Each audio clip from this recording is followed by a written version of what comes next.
গতকাল বিদ্যুৎ ভবনের অনুষ্ঠান থেকে ডিএ নিয়ে কি বার্তা দিলেন মুখ্যমন্ত্রী শুভেন্দু অধিকারী, দেখাবো। আমরা সুপ্রিম কোর্টের অর্ডারে কিছু কিছু এরিয়ার ডিএস আগে সরকার শুরু করে দিয়ে গিয়েছিল, আমি অনেকটা এগিয়ে দিয়েছি, বাকিটাও আস্তে আস্তে এরিয়ার ডিএ আমরা দিয়ে দেবো, যেমন যেমন আমাদের সুপ্রিম কোর্টের যে কমিশন হয়েছে তাদের ডাইরেকশন মতো।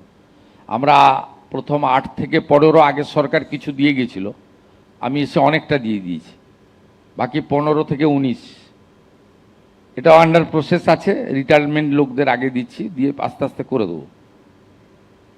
20% দিয়ে আমরা 42% গ্যাপ আছে, বাজেটে 20% ডিক্লেয়ার হয়েছে এবং ওটা অক্টোবর মাস যেহেতু পুজোর মাস, আপনারা অ্যাডভান্স বেতন পাবেন, তার সঙ্গে আমরা মার্চ করে দিয়ে দেবো। 20% দিয়ে বেড়ে যাবে অক্টোবর থেকে, এসেই গেল নকিং দ্য ডোর।